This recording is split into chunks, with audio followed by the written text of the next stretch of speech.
In a new age world filled with delusions and wish fulfillment by morons in need of attention, renowned experiencers of high strangeness and podcasters Jeffrey Ritzman and Jeremy Vaeni received invitations to a tropical paradise getaway called Paratopia. Little did they know, it was the same type of new age spiritual retreat they've been avoiding all their lives.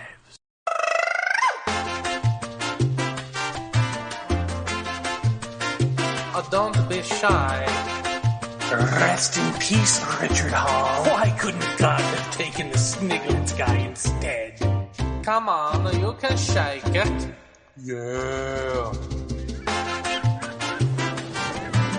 Why must everyone talk about New Zealand? Don't you think you hurt the feelings of old Zealand? Anything goes at Paratopia. And welcome. You're listening to Paratopia on 105.3 New Orleans. New Orleans. New Orleans. No, you're probably not. No, you're probably not.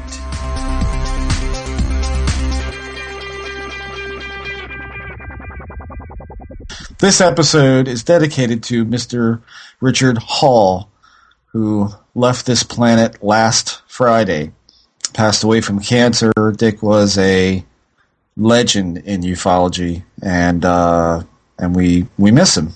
I wrote a short my first encounter with Mr. Hall on our homepage, I think the day or 2 days after he passed away, because I really didn't know what the hell to say. What do you say about a guy like that?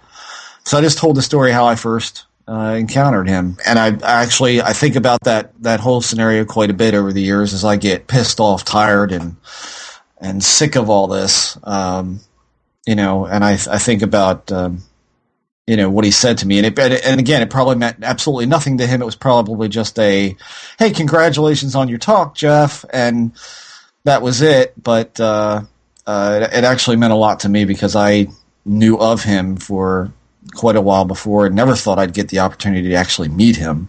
So anyway, never got a chance to tell him that kind of gave me a lot of encouragement at the time, and he seems to have been a good guy for that. So this show will be dedicated to him. Like a comet blazing across the evening sky. Gone too soon. Like a perfect flower that is just beyond your reach. It's why don't I have a mute button? Gone too soon. Is there any mute button here on this show? I think not. Well, Jeremy's the kind of guy that if there were small cooing pigeons eating their lunch on the pier, Jeremy would be the one to run screaming up through the middle of them.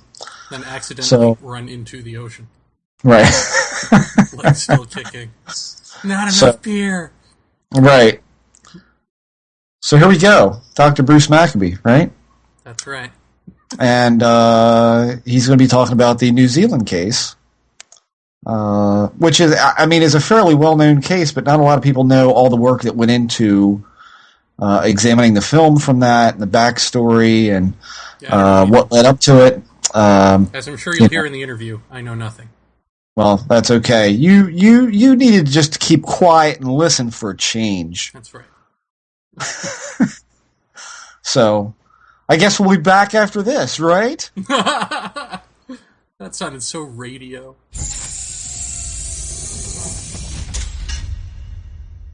Hey, Paratopia, it's Jeff Ritzman and Jeremy Vaeni here with great friend of the show, optical physicist, UFO researcher extraordinaire, Dr. Bruce Maccabee. Dr. Bruce, good to see you tonight. How are you? I am fine, thank you. Nice to be here. Outstanding. Now, tonight, we're going to be talking about the New Zealand UFO case of 1978. Am I right, Bruce? Yes, December 31st, just the very end. About the last UFO case that you could have had in 1978. And this is it. So we know so far it's from it's in New Zealand. Yes. As I understand it, from what I've read here, for some weeks UFOs have been sighted over Cook Strait, before I guess we get into the whole thing with Quentin Fogarty and the TV, cameras and all of that rolling, what kind of the lead up to it is, if you want? Yeah, that'd be great. What's the lead into all this? October 1978, Frederick Valentich disappears over the Bass Strait. That's the story of a young man flying. He's 22 or 21 or 22 years old, a private pilot. He already had his pilot's license, and he loved flying and so on. And I forget what date of October it was, but he takes off to fly to a place called King Island. He had to fly across the Bass Strait in order to do this, flying from Melbourne across the Bass Strait. I don't know, it might have been a distance of maybe 100 miles or something. I'm not sure. Mm-hmm. In any case, while he was too low to be on radar. So the air traffic controllers in Melbourne and the Melbourne air traffic control audio tape provide the only information that we have on this case, other than some witnesses who happened to see this airplane with a green light flying around it. The air traffic controller suddenly got a message from Delta Sierra Juliet, which was the DSJ, the call sign for Fred's plane, and he calls into the air traffic control center and asks if there are any airplanes around or any military aircraft. And the answer is no, there's no aircraft in the area. Now, they couldn't pick him up because he was too low to be picked up by their antenna, their radar antenna. This conversation lasted some number of minutes, with Frederick describing this thing had come towards him, and flown over his head several times and was going back and forth, and the air traffic controller wanted him to describe what it was, what type of aircraft was it, and he said it wasn't an aircraft, but he didn't know what it was. And this continued for some number of minutes, as I said. And the last message recorded from Mr. Valentich was, "It's not an aircraft, it's a," and then there was some sort of a banging noise and nothing. Well, it didn't take the air traffic controllers long to initiate a search for the aircraft. They suspected something had happened since Fred just sort of stopped his statement stopped talking in the middle of a statement. And just before that, he had said that his engine was running roughly. So he never described what this thing was, but it was a green light or something. I forget exactly. In any event, he clearly said it's not an aircraft, it's and then there was nothing except a crunching noise or a banging noise, and the end of then the switch on his microphone went out. This was pretty well analyzed by Dr. Richard Haynes a few years after the event, and he put it into a book that he wrote called Melbourne Episode. Wow. Now, the connection with the New Zealand sightings that I was involved with is this. The Frederick Valentich story made national and international news in Australia. And the fact that it was getting a lot of airtime impressed, people in the news media, I suppose, get impressed by stories that last a long time, stories that have legs, as they say. Sure. And you had Frederick Valentich's father trying to defend Frederick. He wouldn't steal the aircraft. He wouldn't try to fly to King Island to get dope and then fly it back into Australia. Some people had thought that he hadn't actually disappeared over the Bass Strait, but had disappeared in the outback of Australia after some big drug deal or something. All sorts of theories were popping up. Bruce, did they ever find any remnants of his plane at all? When I was there in January and February of 1979, I met Valentich's father, who was still hoping that and by they I mean the guys way upstairs, would bring back his son. But nothing has ever been found. There was no wreckage, no oil slick, nothing found in the Bass Strait at the time. I guess they had a several-day search. Nothing was ever found on land anywhere. So that ends up being a complete mystery. And they all suspect that it crashed into the Bass Strait and sank rapidly. There's huge currents to flow there. You may well imagine, between a whole continent, Australia, and this large island south of Australia. It had legs. The story had legs. It continued for a long time. Then the second part of the lead-up to what I'm going to discuss was in New Zealand, December 20 and 21. when aircraft known as Argosy freighter aircraft, 4-engine, heavy, old-fashioned types of aircraft, were flying off the coast of New Zealand in the middle of the night. And the radar was picking up targets, and the people were seeing lights doing odd things and so on.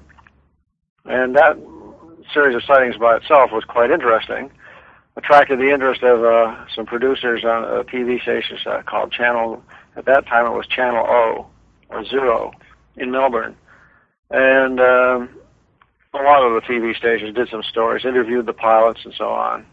Right. Well, this one particular station decided on December 30th that they wanted to have some sort of a audience attracting package that is a mini documentary, you might say, that they could show on New Year's Eve as part of the entertainment for New Year's Eve to attract people to their station.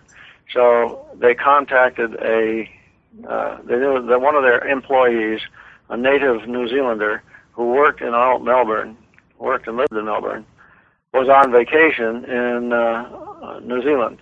Now, I should point out that December in New Zealand is the middle of summer. Just so we realize we're upside down there. Right. And that was Quentin Fogarty. And, of course, Fogarty was familiar with the previous sightings. The producer guy, Dennis Leonard Lee, said, why don't you do for us a little story, 5 minutes worth, on the sightings on December 20th, and have it ready by so we can use it New Year's Eve. So they contacted Quentin, asked him to do this little documentary. And this was about a week before that they contacted him. So he hired a cameraman from New Zealand by the name of David Crockett.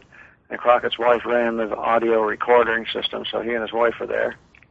And they interviewed a couple of the pilots on the previous events, and they interviewed a couple of air traffic controllers that were involved. And this was all material to go into Quentin Fogarty's documentary, the raw interviews and so on. And then Quentin decided to go one better and actually see if he could get on an airplane and fly the route so that he could have some really neat background footage, right? And so he contacted the Safe Air Corporation that owned these freighter aircraft. Now, the freighter aircraft were used primarily to haul things from one place to another, and on late nights they were hauling newspapers. The Wellington newspaper would be taken down to Christchurch, for example. And that exactly was a newspaper flight that had been involved, one of the newspaper flights that had been involved in the previous sightings on December 20th and 21st. Okay. So now, on the night of the 30th, Quentin and his cameraman and the cameraman's wife got on board one of these 4-engine aircraft by permission of the Safe Air Corporation. And they took the flight. Before the plane got off the ground, the cameraman videotaped the airplane starting up just to run his camera in. He ran, 100 or so feet of film with the camera sitting on the tarmac. Turned out to be this was very important footage for analysis of a portion of his UFO film, because it showed the red light on top of the aircraft as it rotated and flashed. Okay. So anyway, they got on board this flight, and that's how they happened to be there. They were asked to do a documentary on previous flights. Quentin decided to be clever and see if he could get on board one of the flights and have the cameraman film him in the belly of the aircraft talking.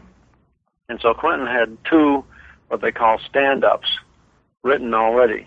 The stand-up is where you basically stand in front of the camera and talk.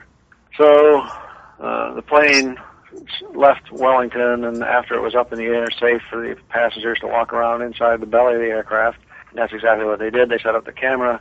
Quentin Fogarty stood there, and they videotaped. I shouldn't say videotape. This is color movie film, 16-millimeter color movie film. They filmed him saying something like, well, we're flying on the same route where the previous people had their sightings, the previous sightings occurred, and we'll keep our eyes open. Now, he was about to start the second stand-up, which was already written out, and it said something like, we're now in Christchurch and we didn't see anything, but wait till you see the interviews that we have with the previous air traffic controllers. In other words, a hook for the next section of his little mini documentary. But he never got to do the second one. You might say his whole life changed at that point. As the plane had been flying along and the film crew were working down the belly of the aircraft, where they couldn't see anything, of course. This is just a big freighter aircraft. The only windows are in the command floor, or whatever you want to call it, the cockpit. The pilot and co-pilot, pilot sits on the left, co-pilot on the right. The pilot and co-pilot were had noticed as they flew south. Now they had done this hundreds of times before. This was a well-known route to them. They noticed that there were some strange lights appearing. You'd have to have a map of the two islands, but as you fly south from Wellington, you cross the so-called Cook Strait, and then you have the South Island. The east coast of the South Island is on your right-hand side as you're flying south. Mm-hmm. And there's a little peninsula that sticks out, I don't know, maybe 50 miles south of the beginning of the South Island, called the Kaikoura Peninsula. A little town called Kaikoura is along that coast. And the pilot and co-pilot noticed there were these strange lights. A light would come on, and then it would look like a light beamed down to the surface of the water. Then it would go off and suddenly turn on somewhere else, sort of like they were searching for something. So the pilot called up Wellington Air Traffic Control Center. Jeffrey Causer was the guy on duty there. The pilot was Bill Startup, by the way, and the co-pilot, Robert Gard. The pilot called up the Air Traffic Control Center and said, "Do you have any targets appearing on the Kaikoura coast?" The air traffic controller hadn't been watching very carefully. He knew there was only one aircraft in the air that he was responsible for at the time, and its radar return was perfectly healthy. There wasn't anything unusual going on as far as the aircraft was concerned. Mm-hmm. So they were following this freighter aircraft as it went southward towards Christchurch. And the air traffic controller said that he had noticed some radar targets appearing on the Kaikoura coast, and so he looked some more, and then he called back to the airplane and said, "Yes, we have targets appearing and disappearing on the coast." Now, that's not so unusual. That could have been radar, weather-related targets. Sometimes the weather could cause spurious radar returns. But he thought some of these returns were much more associated with the aircraft, especially as the plane continued to fly south. Targets started to appear around the aircraft 20-some miles off the coast.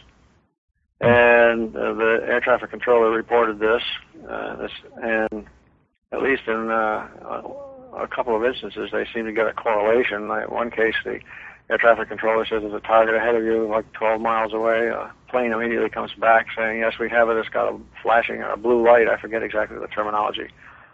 And so they had this light that was ahead of the aircraft. The cameraman was sitting in a little jump seat between the pilot and co-pilot.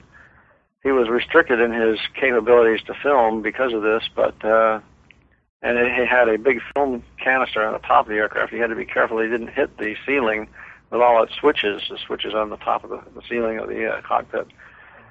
So anyway, the cameraman did get some film of some blue light that was somewhere.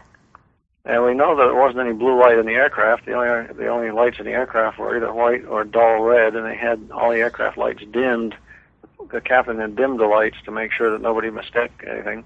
Oh, I should say that after the pilot and co-pilot saw these lights appearing and then radar confirmed that there were targets, the pilot then got out of his seat, went over to a hole in the floor and yelled down for the film crew to come up. That was just before Quentin started his second stand-up. Mm-hmm. And the pilot said, "You better get up here fast," or something like that. So Quentin decided instead of doing the stand-up then, he would go upstairs to see what was going on.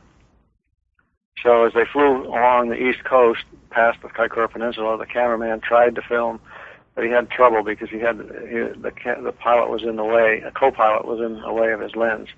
But he did manage to get a blue light. And he was 20 miles off the coast. Well, guess what? There aren't any blue lights in the aircraft, on the aircraft, or anywhere around. And at the time they were traveling along, they were heading straight for Antarctica. There wasn't anything to see there. There could not have been anything for him to film, but there was. So that was the first photographed UFO of the trip. he tried to film lights that were that were close to the coast, but and he did get some film, but it's so dim as to be almost unusable.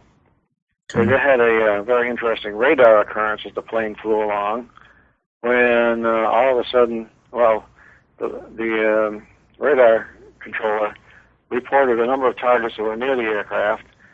Then, over a period of a few minutes, he reported one that was behind the aircraft as it was going south, then to the right of the aircraft. Then he said, you have a target flying in formation with you. Your target has doubled in size. Basically, that means that this other reflecting, whatever it was, a radar reflector, had gotten so close to the aircraft that the targets had merged into one blob on the radar screen. It was at this point when he told that to the captain. The captain had turned off all the lights. They were looking out the window, the right-hand window, and saw a flashing light. The Quentin Fogarty, the reporter, recorded these events as they were happening on the aircraft. And he said he recorded a statement saying that we have this target on the right-hand side and it's flashing a white and green light. And then that radar target sort of drifted back behind the aircraft and was gone. That essentially ended the sightings for the flight south. Few people would know that stuff had even happened if it weren't for my history of it, because that was not put into any of the news stories that were generated by this series of events. That happened all between 1 a.m. when the plane left. No, I'm sorry, midnight when the plane left Wellington, approximately midnight, and then 1 a.m. when it reached Christchurch. And then at Christchurch, they had a layover about an hour and a half to take off all the newspapers, and then the plane was going to fly back to its home berth in a place called Blenheim, New Zealand, which is the north end of the South Island. So the plane had to fly back north through the area that had just come south. This is where it really begins to get interesting. Quentin Fogarty had a newspaper writer, a reporter friend of his who lived in Christchurch. And Quentin had originally intended to go and visit this guy, maybe spend the night. He would arrive in Christchurch about 1 a.m. and then travel to that guy's house or have a guy pick him up or whatever. And then Quentin would go back to Wellington and do his story and go back to Australia, and that would be the end of it. That was the original plan. Because of the sightings that they had on the way south, Nairi Crockett, that's spelled Ngaire, that's a New Zealand name for a lady.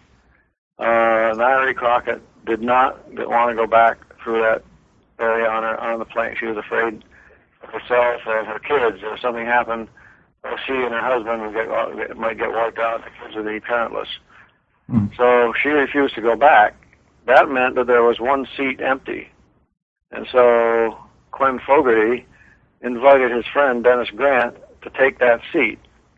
And Dennis told me that he was a bit reluctant to do it. He didn't think there was anything that was going to happen that would be a worthless exercise, but because Quentin was a good buddy, and Quentin said that we actually saw some UFOs or something like that, he convinced Dennis Grant to go. So on the way north, you had the pilot, the co-pilot, 2 reporters, and a cameraman. And this is where you come into the section of the sightings which made national and international news. As they were climbing up out of Christchurch, heading northeast roughly, there was a cloud cover about 3,000 feet.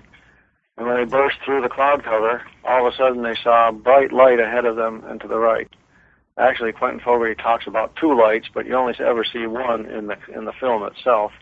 The cameraman sitting in the jump seat had filmed the takeoff, and so he was all ready immediately to turn on his camera when something appeared. And so he started filming. Quentin Fogarty started describing on audio tape what was going on. I might point out as an aside, you had the audio tape from Wellington and the audio tape made by Quentin Fogarty on the plane. So these are 2 tape recordings which allow us to reconstruct the sighting events pretty reasonably accurately in terms of time. So anyway, they were flying and they saw this bright light ahead. Quentin, as I said, talked about one very bright light and another light down below it. Maybe that was a reflection in the ocean. I'm not sure. But this one very bright light, they suddenly notice when they get to be above the clouds. And it stayed on their right-hand side as they traveled the next 40 miles, I don't know, in 10 minutes or whatever it was, some number of minutes, up until they got to 13 or 14,000 feet. That was the altitude at which they were going to cruise for the rest of the flight. And as I said, the cameraman took film during that, and you'd have to see the film to understand the value in terms of analysis of, is this thing identifiable or not. It was picked up on the airplane radar as a big target on the radar off to the right. When the plane got up to altitude, the pilot queried the co-pilot. The pilot was flying the plane now. The co-pilot had actually flown the plane on the way south. On the way north, the pilot was flying it. He sort of looked over to Robert Guard and said, shall we have a go for it? And Guard tended to agree, so the captain put the plane into a turn to the right, which sounds like a pretty gutsy thing to me. Yeah. Now, they had been flying with this thing on their right-hand side about 8 to 10 miles away, according to the radar. They had been flying with this thing running parallel to them. And the pilot's impression was that if he turned suddenly, this object wouldn't realize what was going on. If it had the inertia of ordinary aircraft, it wouldn't know what was going on. It would keep on going in a straight line, and he would turn the plane, and eventually his plane would be heading right towards it, if you understand what I mean. Mm-hmm. The object keeps going north, and he turns to the right to head towards the east. Well, he turned. He has a little knob on his dashboard that allows him to turn. He put it into a 2-minute orbit, which is the fastest turn he could go. This is not very fast, by the way. Right. It's not like one of these modern fighter jets where you can make a turn on a dime or something. Sure. But he starts turning and turning and turning, and he's waiting and waiting and waiting for this thing to get on the nose of the aircraft that is straight ahead, and it never does. In fact, he had the impression that it stopped its forward motion and backed up. Well, at this point, the cameraman and Quentin Fogarty could see that the object was not zipping away. So David Crockett decided he would try to get a better lens. Now, he had been using a 100-millimeter focal length lens up to this point. He ran down the ladder into the belly of the aircraft, opened up his camera bag, pulled out a 240-millimeter lens, climbed back up into the cockpit, and with Dennis Grant holding a weak flashlight or matches, I don't know what it was, David Crockett put the 240-millimeter lens on the body of the camera. This is an electric Bolex camera that he was using. Mm-hmm. And he proceeds to start zooming in on the object. Now, the cameraman, under circumstances, would assume that he had put the lens on correctly. And if so, the thing to do is to zoom in and then focus. So that's what he did. Unfortunately, as we found out later, he did not mount the lens correctly. So what happened was the optical system of this lens actually went through focus and out the other side. The cameraman was expecting the zoom lens to give him a bigger image. And it sure as hell did give him a bigger image because it was way out of focus. But nobody knew that until a lot later. At the time, he thought that he was seeing the actual shape of the object, sort of oval shape with rings of light going around it, he said. And this is an actual description that appears on Fogarty's audio tape. But as I said, we found out later that was all distorted. Anyway, the object stayed for a while on their right-hand side. Even though they had turned to the right, the object stayed on the right-hand side. And then after failing to get it on the nose of the aircraft, after flying towards it, what he thought was towards it for several minutes, the captain got disgusted and turned the airplane to the left to go back to the original direction. At that point, according to the co-pilot, this object kept station with us as we turned. Now, think about it a minute. That means that the direction from the sighting direction from the airplane to the object stayed the same while the airplane was turning to the left. That sort of means that the object had to be moving pretty fast on the outside of the turn, as it were. Right. So, but then it did drop back, and Quentin Fogarty thought he was the last person to see it with his head pressed against the co-pilot's window, looking straight, as nearly straight down as he could. The airplane seemed to fly over it, and that was it. By this time, Fogarty had enough. He recorded a little message saying, "Well, I've had about enough of UFOs for one night. I hope we don't see any more." Right. The next message, another couple of minutes later, is, well, after that last message, now we've got another one. This was as the plane had flown northeast from Christchurch, made a right turn when it was 40 miles off from Christchurch, made a right turn, had flown southeast for a period of a couple of minutes, turned left and headed back towards the northeast, and actually was flying almost west-northwest by the time the pilot had gotten back on track. So the plane is now heading almost back towards Wellington. And all of a sudden, the radar guy says, you have a big target south of you, near what was known as the Cape Campbell Peninsula, or Cape Campbell, which is the upper right-hand corner, if you wish, of the South Island of New Zealand. And at this point, the word came back from the co-pilot, who was now communicating with the air traffic controller, that, yeah, we've got it, we see it, and it's got a big flashing light. And Quentin Fogarty described the light that seemed to be flashing red and orange colors.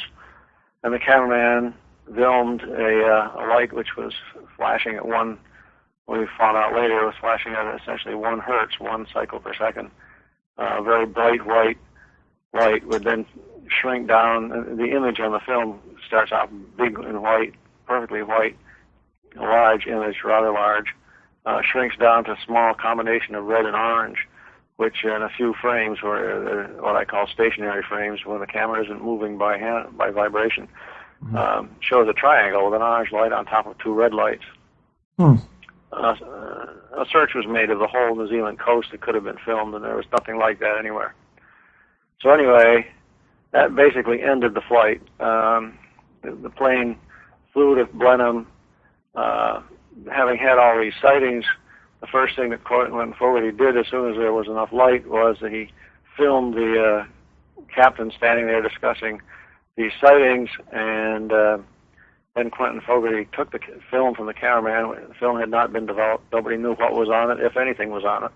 Right. He took the film from the cameraman, got himself on a flight to Wellington, packed up everything that he needed, got himself on a flight to Melbourne, Australia. He had been up the whole of December 30th, and he was working. The sightings took place on December 31st between 1 a.m. and about 3 a.m. He was still up when he went to from Wellington to Australia. I guess he got some shut-eye on the airplane. That must be a 2 or 3 hour flight anyway, 3 or maybe 4 hours, I'm not sure. But when he got to Melbourne, he stayed up for a day or two straight.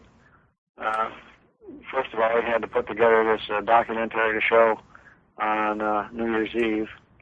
And then there were all sorts of questions that came after that. This documentary that he put together was a half-hour documentary with essentially no investigation other than his interview of the pilot. And they developed the film. They found that they had images, but unfortunately the film camera was not electrically coupled to the tape recorder. So there was no way of them knowing exactly what portion of film corresponded to what section of Quentin Fogarty's tape. We were able to figure that out reasonably well later on, but at that time they had no way of knowing. Right. So when they did this documentary, they showed Quentin talking about what had happened, and they showed the film, and what Quentin was saying, they most usually didn't agree with what was appearing on the film. In the film, they took the best images. They didn't use anything on the flight south. They didn't use the flashing light, the last thing that they got. Most of what they concentrated on was the sighting out of Christchurch, which I mentioned was a big bright light that they picked up on airplane radar. So anyway, that film documentary was sold throughout the world. I was told they were selling it for $50,000. Japan bought it, England bought it, and CBS, Walter Cronkite, who just passed away, he got a copy of the film. It was first shown in the United States the night of the 1st of January. And Walter Cronkite had always signed off his evening news with, and that's the way it is, on such and such a date, blah, blah, blah, blah. Right. This time he said, and that's the way it is, or is it? on January 1st, 1979. Nice. This was just after they had had about a five-minute discourse from, they had shown, CBS had interviewed Alan Hynek and Philip Glass after showing them this documentary from Melbourne. So they had asked Glass and Hynek, for what they thought this was. Of course, Glass said, well, it must be explainable as something. And Hynek tried to say he didn't know, except with an investigation, maybe they could find out what it was, and so on. Anyway, that's how this whole thing happened.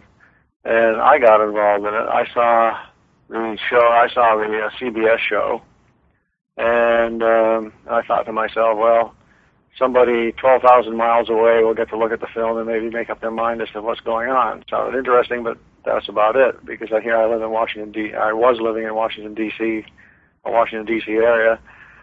I didn't think there was any chance of, it never even crossed my mind right. that I would see anything from this case that was happening in New Zealand. Right. Now, I was a member of NICAP, National Investigating Committee on Aerial Phenomena, back in those days. NICAP was still barely hanging on by its fingernails at that point, with a big drop in membership from what it had had in the 1960s. And it was being run by a guy named Jack Acuff, who was basically charging NICAP. All the money that NICAP went in basically went to his management firm to manage to write a newsletter for NICAP and so on. Anyway, he called me up on a Thursday and said, they're bringing the New Zealand film here. You want to see it? And I thought for about 4 microseconds, yes. Might have been 5 microseconds, I don't know. It's a really long time, 6 or 7 microseconds. Well, anyway, it just so happens that they did bring it here. And the week after it happened, I had it at my house for analysis. And that then begins another whole big long story about how the analysis went on. Well, let me ask you, do you think that's where the Walter Cronkite story that he saw a UFO that Bill Nell tells comes from? No. That's his own sighting, supposedly. And it was some number of years before the New Zealand case. It's my impression from what Nell has said. Other people have said that that's a crock. Anyway, I don't know myself about Cronkite's sighting. Cronkite always seemed to be, he tended to pan the subject. It just so happened quite coincidentally that, speaking of Cronkite, he had on one or both of the authors of an article that appeared in a rough-read science journal called Applied Optics on 1st of December, 1978. And that's why I say this is coincidentally. December 1st, 1978, the front page of Applied Optics showed a bug, an insect, that was impaled on a Tesla coil with corona coming off its antennae. And inside was an article, Insects as UFOs, written by 2 insect guys who studied insects and from Florida. I think they worked at Florida State. And they were arguing that glowing insects that were flying between in high electric fields like occur near thunderstorms or certain types of clouds, might be perceived as a glowing craft traveling along. And okay. This article, which I call the buggy UFO hypothesis. Right. This article was based on insects. Well, it was based on a number of sightings that occurred in the Utah Basin in the late 60s, written about by Frank Salisbury in a book called the Utah Ufo Display. Maybe one of you guys have read that. I don't know. Frank Salisbury is supposed to be speaking at the MUFON Symposium, I think it is. Been years since he's been involved in UFOs, but he was a plant physiologist. But he got interested in the subject, wrote that book. They used that book as their primary source, these 2 guys from Florida. And this, as I said, was published, and the reason I mention it is, well, there's actually 2 reasons, but the first reason was Walter Cronkite had one of these authors on TV the day that was published, December 1st. And so here's the skeptical Walter Cronkite, UFO skeptic, publicizing what amounts to a garbage UFO explanation. But that's okay. Any explanation is better than none. Right. Now that did in fact play into this New Zealand situation, because many months later I was able to get an article published about the New Zealand case, and I was able to do it because of the fact that they had published that buggy UFO article. But meanwhile, back to the New Zealand case, I talked by telephone with the pilot, the co-pilot, the air traffic controller, and then I said to the producer guy who brought the film to the United States that it looked interesting to me, it looked good, but I'd have to do an on-site investigation before I'd go public with anything. And check out everything that I thought was true. And of course, I didn't know half of it at that point. Wow. But anyway, they did take me down to New Zealand. I spent 2 weeks there talking to everybody. I just barely got to talk to the people, because they had, the pilot and the co-pilot in particular, are very patriotic guys. They had assumed that the New Zealand Department of Scientific and Industrial Research, or some New Zealand Air Force, would interview them about what they had seen, and they were sure that none of the explanations that would have been thrown around would work. The day that this sighting occurred, it was published in the newspapers in Christchurch and elsewhere, because although the sighting occurred early in the morning, they were able to get it into the newspapers anyway. And the first explanation was claimed was Venus, which made no sense, because Venus wasn't even up at that point. Then they thought maybe it was the planet Jupiter, and then drug runners, and light reflected off the breasts of mating mutton birds was proposed. All sorts of garbage, weirdo explanations, including unburned meteorites by Sir Bernard Lovell of the Jodrell Bank Radio Observatory in England. Sir Bernard Lovell was scathing against the press for publicizing this as being possibly extraterrestrials, when it was probably meteorites. What he didn't know was these quote meteorites were seen for 10 minutes or more. Right.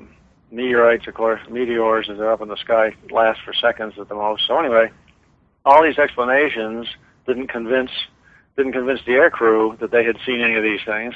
They wanted to make a straightforward report to their Air Force, but according to Bill Startup, told me that he was finally invited by the Air Force in the second or third week in January to go to some office and describe what he saw. So he went there, and he said, well, what happened basically was they sat me down, and then they started explaining to me what I saw. And he didn't like that at all. It didn't agree at all with what he thought. So at that point, he was about ready to talk to anybody. And when I flew there after 24 hours worth of flight and 8 hours of sleeping or something like that, I spent 8 hours with the air traffic controller and convinced him that I knew something about radar, and therefore I seemed to be on the level. At which point the pilot and the co-pilot were ready to talk to me, and so I was able to interview everybody, ultimately, that was involved, and put together a big story on the whole thing, and you can see pieces of it on my website.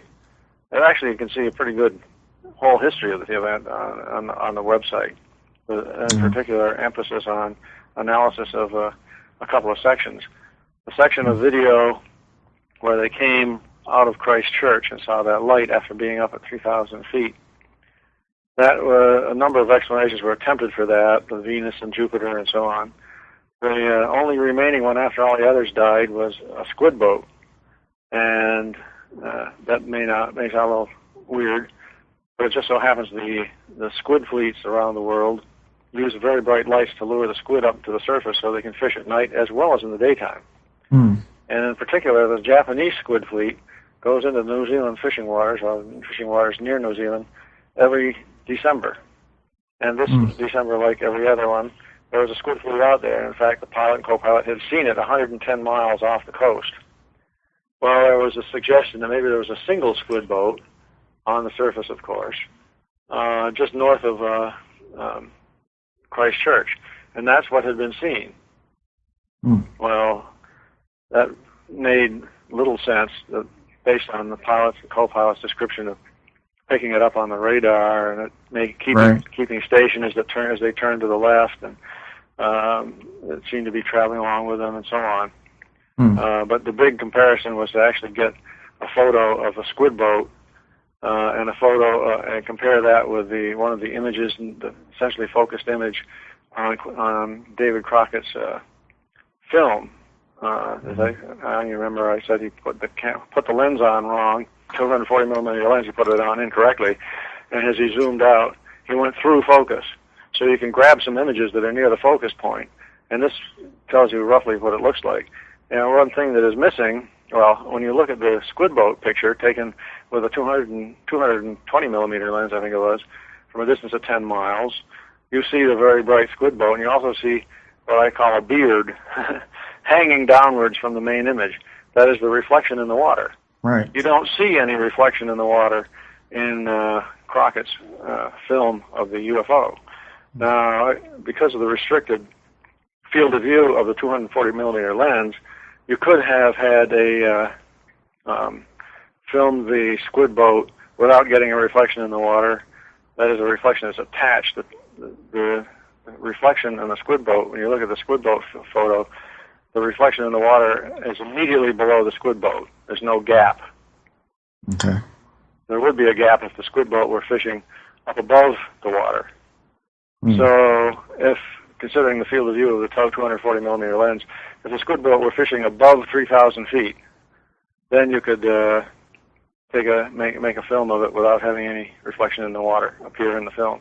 And would that be just... Not many squid boats can fish from an altitude of 3,000 feet. Right. Would the absence of the water reflection be from the focal, what you're looking at in focus or out of focus or slightly in or out, or distance? No. The best focused image that you can find does not show any hint at all of reflection in the water. Curious. Bottom line is that it seems to be unexplained.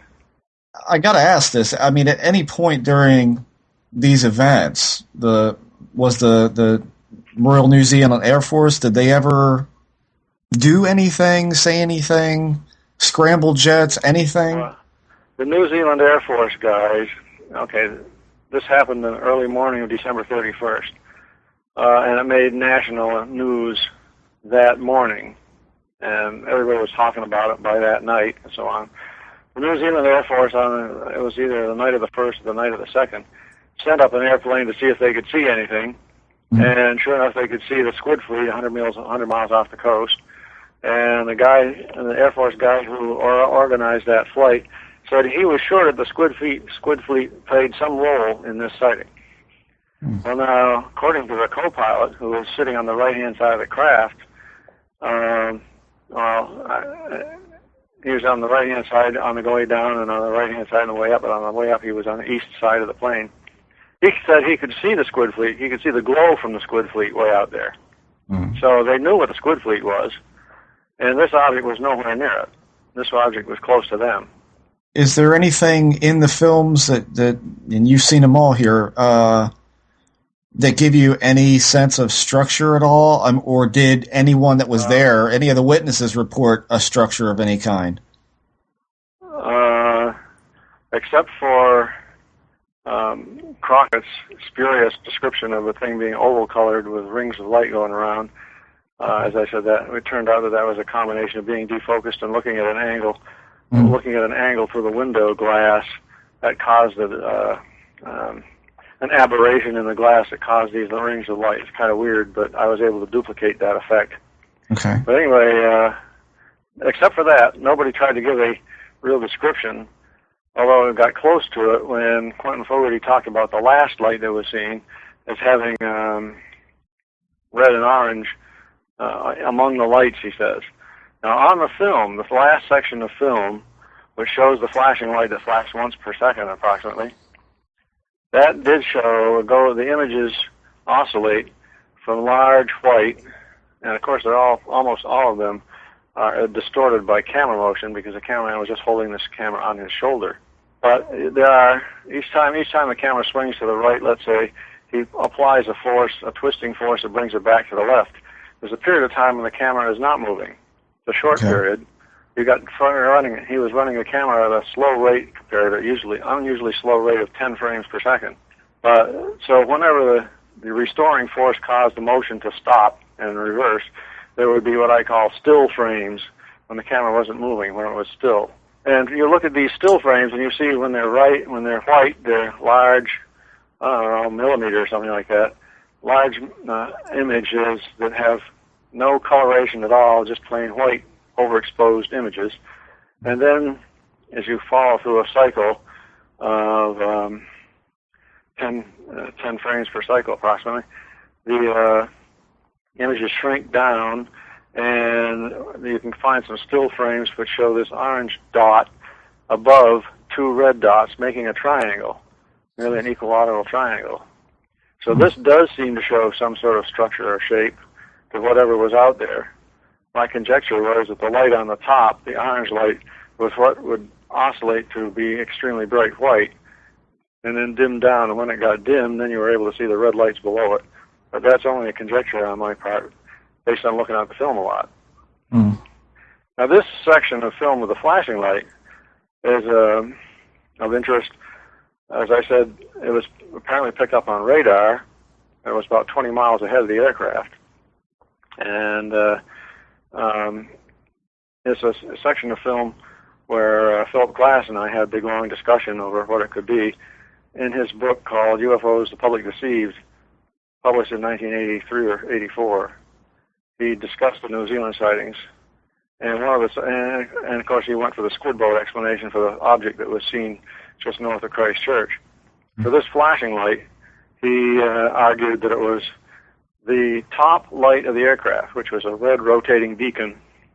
The top light of the aircraft reflected from a propeller blade on the right side. And he argued that the cameraman was filming out the right-hand window. Everybody else was looking straight ahead of the aircraft at this flashing light. But Glass argues the cameraman was filming out the right-hand window so that he could get the reflection on the propeller blade of this red light on top of the aircraft. Now, it sounds like a little restraint and a little bit of a strained theory. He published that, even though I had demonstrated to him several years earlier that even if the cameraman had filmed the red light directly, you would not get images similar to the extremely overexposed white images that made up part of the cycle of this flashing light UFO. In other words, when David Crockett, before the whole flight started, when David Crockett set up his camera on the tarmac and filmed the airplane, he also filmed the top beacon when it was shooting directly at the camera as it rotated around. And when that happens, you get on film, and this also happens with CCDs and other things, by the way. Overexposure wipes out the color capability. In the case of the red beacon shining right directly at the camera, you get an image that had a yellowish center with a red ring around it. That would be, if you actually got to overexposure at the center of the image, that would be white in the center, and then yellowish around that, and then a red ring, and the red ring on the outside is there because light in the film hits the film, scatters sideways, and decreases in amplitude as it scatters sideways, and finally you get the intensity low enough so that the correct color can be represented by the film. So anyway, I had a physical argument that proved that it could not have been the beacon on top of the aircraft. There was no other light source remotely like this anywhere in the vicinity. Phil nevertheless went ahead and published his explanation for it, and using his typical classic technique said, well, if it wasn't that, then it must be something that's impossible. That's not the word he used, but he tried to make it look like it was ridiculous to assume that it was anything other than the light on the top, even though, as I said, I had proven to him that the physics rejected that. So that sort of makes the New Zealand case interesting from the point of view of the skeptics. Another thing about it is it got into the Applied Optics journal that I mentioned before. When the buggy UFO hypothesis was published, within 2 weeks I had written a letter to the editor saying that it was impossible. And the editor sent back a letter to me saying, well, I will hold on to your letter to see if I get any more responses, And if not, then I will be amenable to publishing some portion of your letter. Mm-hmm. That was in December, January time frame of 78, 79. So in the meantime, then, while I'm waiting for the letter for the editor to make up his mind, I got involved with the New Zealand case. And along about March, I tried to get something on the New Zealand case published in Nature. They sent me back I wrote an article, I sent it to Nature, and they said, we presume that somewhere there's a study going on which will clarify the matters or whatever, implying that whatever I had done didn't count. And so they rejected my paper. It was soon after that I got a letter from the editor of Applied Optics saying, well, I haven't had any more responses, so I'll be willing to publish a shortened version of your article. At that point, I made a leap of faith, to borrow a phrase from Edgar Mitchell. No, who's the astronaut who wrote A Leap of Faith? Cooper. Yeah, Gordon Cooper.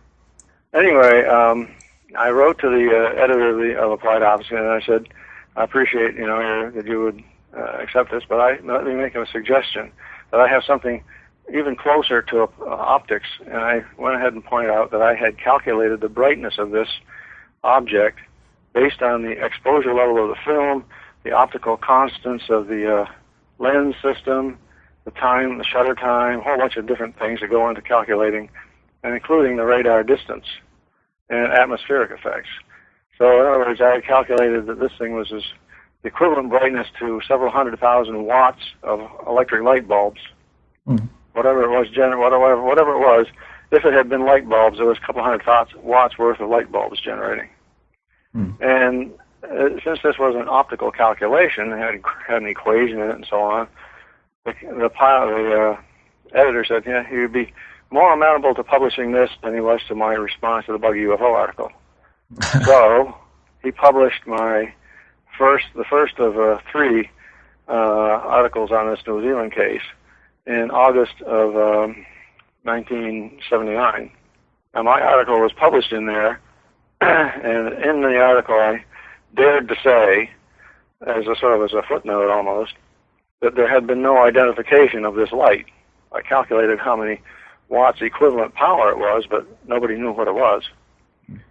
Now, the Department of Scientific and Industrial Research in New Zealand had a couple of guys whom I had talked to when I was there in January. They had originally thought that this was the planet Venus, being visible over the horizon 10 minutes before it rose, which was a bit of a strain.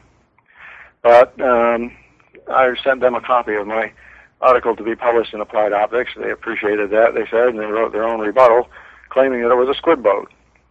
Hmm. So then they published, their article was published, saying basically that my article calculated the brightness correctly, but the light source was in fact a squid boat. And that was published in December of 1979. Well, of course, I knew what their paper said because they sent it to me before it was published, and I started to do a rebuttal to it, and sent that to the editor of Applied Optics, and he ran into some political problems with a high-powered optician who basically said that this whole argument was stupid and there's no point in publishing it in Applied Optics. Mm. I made an appeal to Peter Sturrock, who knew this guy who was complaining, and apparently Peter convinced him that I should have my chance at rebuttal. So a little bit of political pressure required here. I finally got the article, my rebutting article, in June of 1979. So that's three. Now these were letters to the editor, short articles, but that's three publications in a referee journal. And so far as I know, it's still the only situation where a particular UFO case has been argued out in the refereed literature. Right. Amazing as that may seem. I mean, it's 30 years from that now. It's crazy. Well, let me ask you. That shows how rigid the refereed conventional literature is. They don't want to get into it at all. Yeah, absolutely. It was only because I was able to pull a bait and switch. Well, yeah, I mean, you got to do what you got to do, right?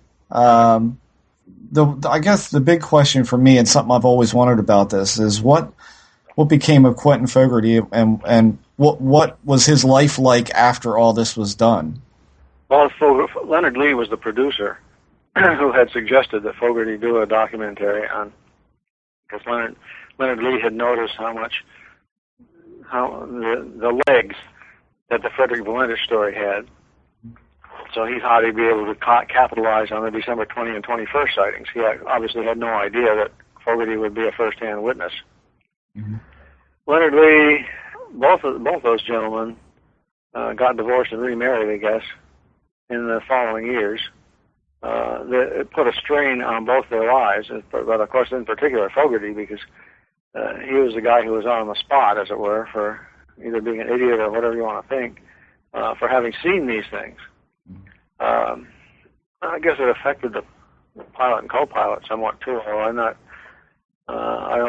They didn't really talk about it that much. The pilot was a well-respected guy beforehand, and I think people didn't think he was nuts, that he really had seen something. They just didn't know what it was. If you were to go down there, well, I just today read the most recent article on Tim Printy's website. I don't know if you know that, who he is. Sure. And in his most recent, let's see, what's he call it? The Sunlight, Sunlite. Mm-hmm. He's supposedly taking up where Phil Klass left off of the Skeptical UFO newsletter, SUN. And at the very end of this most recent issue, he's talking about, he makes a comment that the NOVA program had pretty well explained, he didn't say it this way, but basically saying the NOVA program had pretty well explained the New Zealand sightings. And I've got to find his email address and send him a scathing message saying that there's no way. The bottom of what I'm trying to say is, if you went there, you would find a lot of people, probably most of them, would always say, well, that's been explained, hasn't it? When I was going to go to New Zealand, I had to get a visa, so I went to the New Zealand embassy. And I walk up to the desk to get a visa, and the girl asked me, where are you going? I said, I'm going to New Zealand, and well, she wants to know why. I said, I'm going to investigate the New Zealand sighting. She says, well, hasn't that already been explained as Venus or something? People picked up on the explanations, and there were so many explanations offered. Sometimes people make the illogical assumption that the more explanations there are, the greater the probability that the case has been explained. Right. Whereas, in fact, it's the other way around, because there should be only one explanation. Right. Anyway, the general feeling is that those things were all explained, and that's just not true. But it takes a lot of effort to understand why the explanations fail. I'm surprised to hear that Quentin didn't really. This was not like a big boost to his career or anything. I mean, I'm surprised that this wasn't. He was almost like a walking zombie. When I was there in late January, early February of 1979, he was living through the initial throes of being part of the news instead of somebody commenting on it. And he's happily situated now, I guess.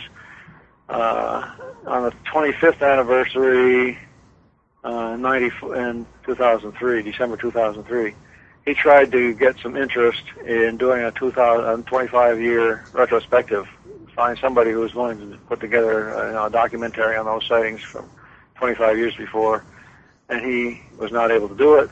He tried again on the 30th.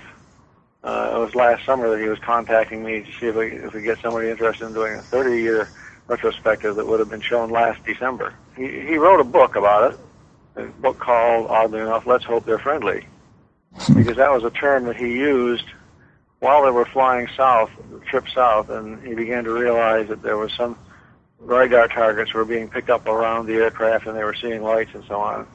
I think that's when it happened. Anyway, somewhere along the line, he recorded himself saying, "Let's hope they're friendly." Wow. The pilot also wrote a book. So there were two books that came out of this: one by the pilot, one by Quentin, and of course a lot of papers that I published. Right. Has there been anything else in that general area since? I mean, has it been a hotbed and then cooled off and cycled like some other ones? There have been other sightings, of course.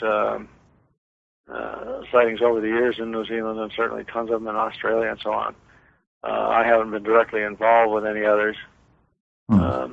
This one I like in particular, though.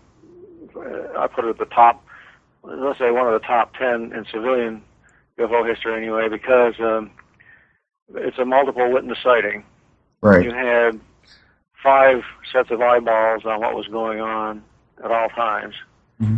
It involved ground radar, and you had the radar controller and the technician involved with that. Right. And it was a multiple witness. It was filmed. It was taped. There were 2 tape recordings, one on the airplane and the Air Traffic Control Center tape in Wellington. And then there was the color movie film, 16 millimeter color movie film. Right. You put all those things together, and you've got a unique case. Yeah. Certainly covered a lot of angles for that. I mean, what we've seen on, general TV, History Channel, what have you, that goes over the New Zealand case, and they never, of course, devote enough time to it. It's usually a 3-minute segue into another case. We saw the film at top speed. Yeah, I mean, which I look at it and I go, yeah, and... I think Paul Kimball is the only guy to shoot that film at approximately the right speed, because I have a 16 millimeter film analyzer that I can run at either 8 or 12 frames a second. Mm. And the film was shot at 10 frames a second. But usually what they do is they use a regular 16 millimeter projector, which is running at 24 frames a second. Right. 24 frames a second, obviously things go zipping by twice as fast as they should. Exactly. So you don't get the right impression of what's going on. Well, yeah, I mean that, and I think most of what they've chosen to show on network TV has just been a white dot or an orange dot or orange smear. At any point in this, I mean, I don't think that these guys would get as excited to film every last second of what they could get on these cameras by squeezing up between pilots and shoving themselves against windows. If this weren't pretty dramatic to them at the time, is there at any point, and I'm talking about during sightings of unusual lights, is there ever a point where someone turns on a cabin light, or you see a kind of a window strut or something in comparison to give yourself some distance of comparable? While the plane was flying northeastward out of Christchurch, as I said, the cameraman filmed the takeoff from the jump seat. But as soon as his light appeared, or within a minute after the light appeared, he got out of the jump seat and crouched down behind the co-pilot. So this light was to the right-hand side, so he was able to film out through the right-hand side window. Mm-hmm. Now, at one point, he unzooms and brings into view a little meter, M-E-T-E-R, an amp meter, I think it was, that's on the wall of the aircraft below the window. So you have the UFO light and you have the meter in the same framing for, I don't know, some number of seconds. Okay. And we know where that meter was. The pilot was able to point it out to me, and I was able to get a crude angle of view, because the image of the meter doesn't appear as a perfect circle, but more as an elliptic, looking at the meter obliquely instead of straight on. Right. So that confirmed that the pilot, the cameraman was looking, I don't know, 40 degrees or something like that to the right or straight ahead, whatever the angle was at that time. Okay. But that is background footage, and although he doesn't have footage of the cockpit at the same time as a UFO, he did in a couple of places back. He turned the camera so he could see the meters ahead of the front panel of the aircraft. The ammeter was on the right-hand side, of the co-pilot, but when he was sitting on the jump seat, he would unzoom and get the meters and stuff that on the control panel right in front of the pilot and co-pilot. So he did provide background footage. Okay. Speaking of meters, was there anything in the aircraft cockpit that they noticed in the way of electrical disturbances or anything like that in the presence of these things? No, nothing that they told me about anyway. Okay. All right, Jeremy, turn it loose. What do you got? Well, I'm just wondering how many of cases like this, where there are so many witnesses and radar and all that, are there any where there is a structured object, or is it always a light that people assume is a structured object? You're talking about other cases where you might have radar visual or something? Well, yeah, just where you have all these various pilots and radar and all that sort of stuff, where everyone comes to a consensus opinion that they're looking at, a craft of some sort, but really what they're capturing is a light. Is there anything where they've actually captured a craft or reported seeing a craft? Well, I think there are radar visual cases. Certainly, there are multiple witness visual cases where people are seeing a craft. This would typically be a daytime case where you can see a structure as opposed to just being able to see a light off in the distance. There are certainly daytime cases where people for example, inside an aircraft looking out, and somebody on the ground might see the same thing at the same time. I'm not aware of any case that combines radar, multiple witness, audio tape recordings at the time, and film. If you had radar added, then you had one of the modern video cameras, for example, because that would record sound if you dare say anything. But having seen lots of videos, I find that people typically don't say anything. They'll videotape something, and it's there and it's moving around, and they might say, "Well, I see a bright light." They're not very descriptive of what's going on. They forget to say something. Now, I'm not at all a photo analyst guy, so I'm going to have to ask the dumb questions, which include this: is it possible to blow up to such a great extent any of these other older case, photos or video in the same way that you were able to do with Gulf Breeze? In other words, the Gulf Breeze UFO was just sort of a tiny dot, and then you blew it up, and then you saw that it had windows and structure and all that sort of stuff. Is that possible to do with any of these older cases? You mean like New Zealand? Or are you talking about just photographs in general? Well, I'm in general, but New Zealand specifically, sure. Well, I have blown them up. I mean, when I was analyzing these things, I took my projector. This is a movie, so you have to use a projector. I took my projector and would make the film frame of the projector several feet in size, and that would make the image itself come out to be, a quarter of an inch, half an inch in diameter, depending on how big it was on the film, of course.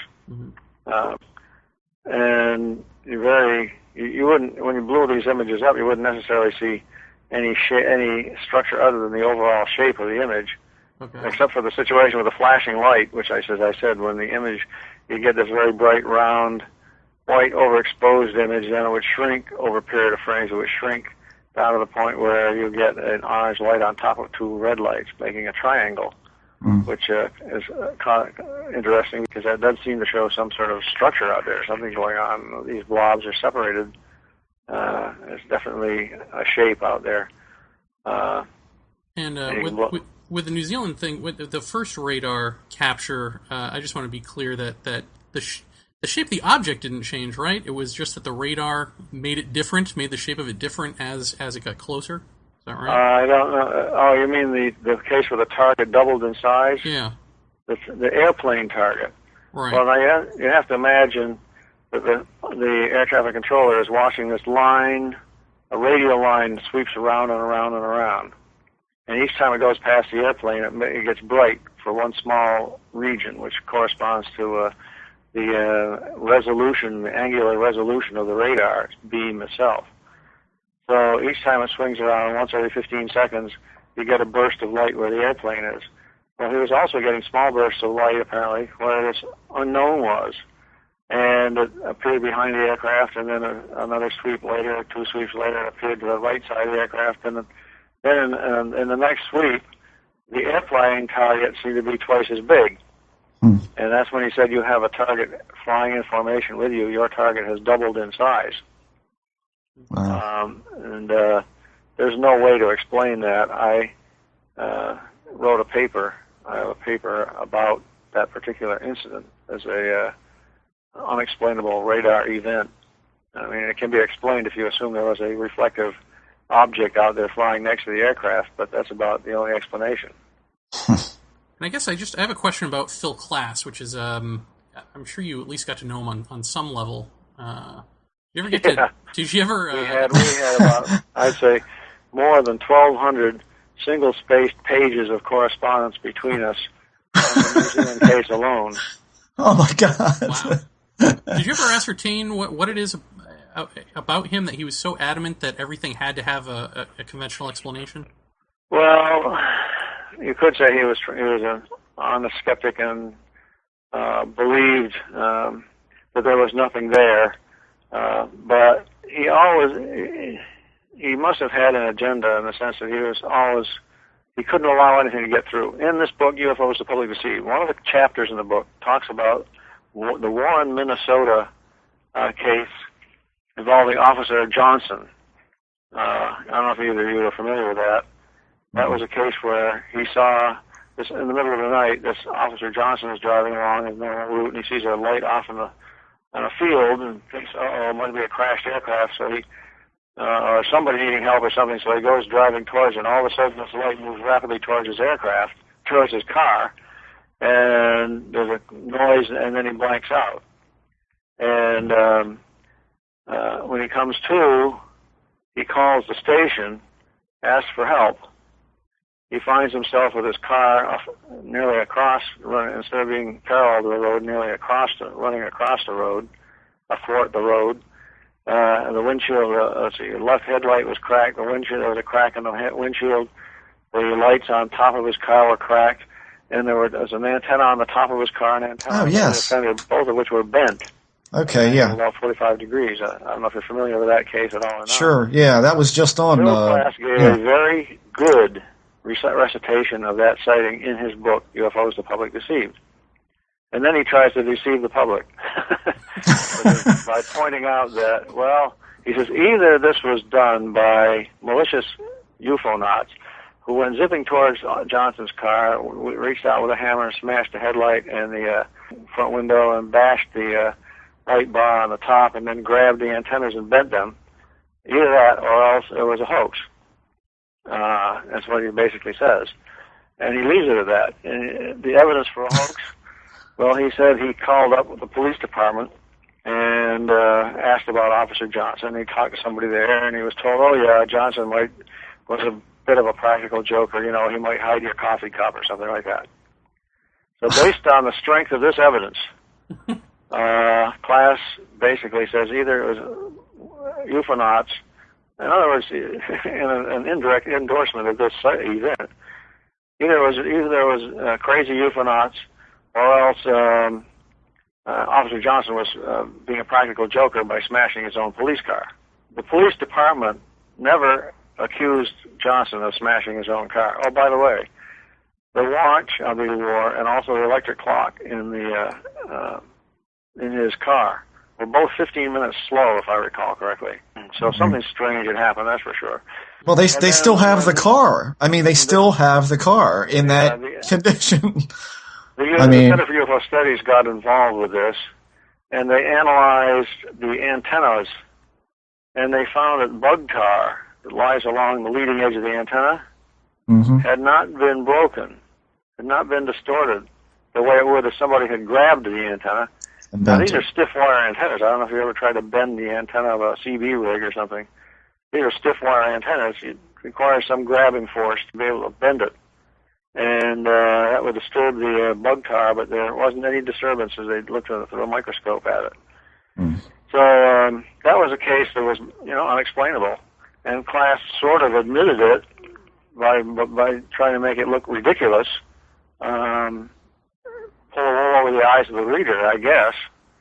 Now, many years later, I wrote to him suggesting that he should write to the police chief of Warren, Minnesota, and say that he, Philip Class, had proven that Officer Johnson had damaged his car because there was no other explanation that was reasonable. The extraterrestrial explanation didn't make any sense. Wow. But Phil never did that. Well, of course not. I guess I just have one last question, which is just who in this ufological world is doing what you used to do? Who's the new Bruce Maccabee now?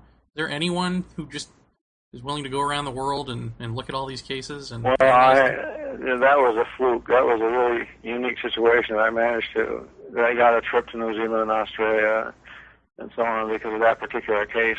Not many people have enough money to be able to fly around investigating stuff.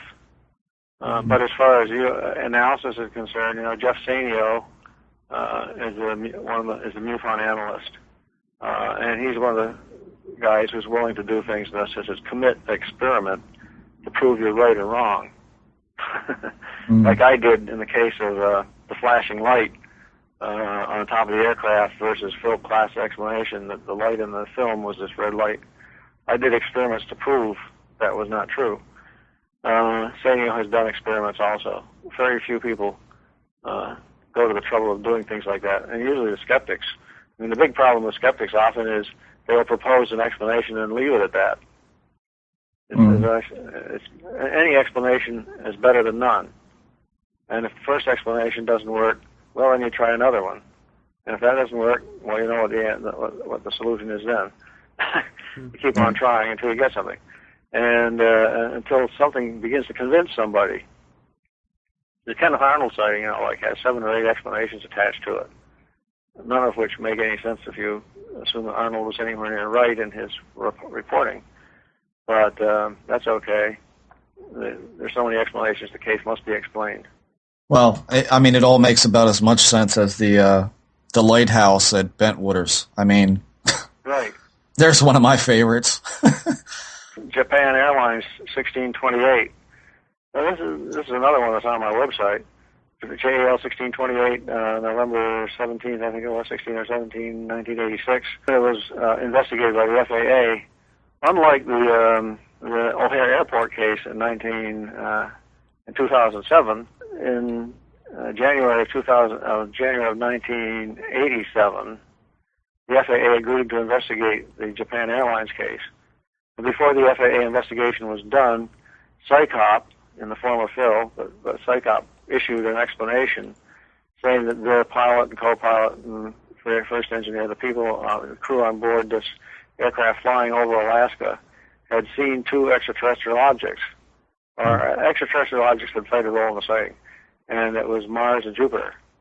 This explanation was supposed to account for the pilot and co-pilot and first officer seeing rows of lights suddenly appear in front of their aircraft, 2 collections of lights. There were obviously two objects, first appearing one above the other, and staying that way for a couple of minutes, and then rearranging in a very quick manner so they were side by side. Now, I pointed out that, granted, you might be able to see Mars and Jupiter one above the other, but it would be hard for them to reorient and become side by side in a period of time of one flight.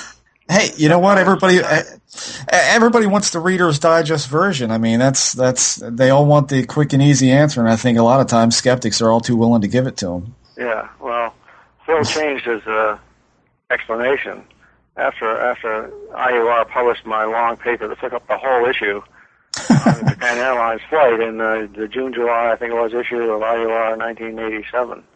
He changed his explanation and then became moonlight reflected on clouds. Okay. And this was supposed to explain these lights, but the pilot had reported that he felt heat on his face when these things appeared right in front of his aircraft, half a mile ahead or something, whatever they were. But how do you get heat on your face from light reflected from clouds? I don't know. Unless you pretty damn hot clouds. Well, Bruce, I think the last thing for tonight is last Friday we lost Richard Hall. Yes. And I know that you had a connection with him with NICAP, I'm guessing, and I'm sure a host of other things. So what's your favorite Dick Hall memory? Well, he changed my life quite inadvertently. I didn't realize it until long afterwards, of course. But when I was going to American University in Washington, D.C., you may remember in 1965, 66, there was a bunch of sightings in the Midwest, which ultimately ended up with Congress directing the Air Force to hold an independent investigation of UFOs.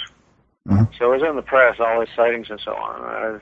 I, like everybody else, read about them and so on, and I read a book called UFO Serious Business by Frank Edwards, a couple of books by the APRO, by Carl Lorenzen, and so on.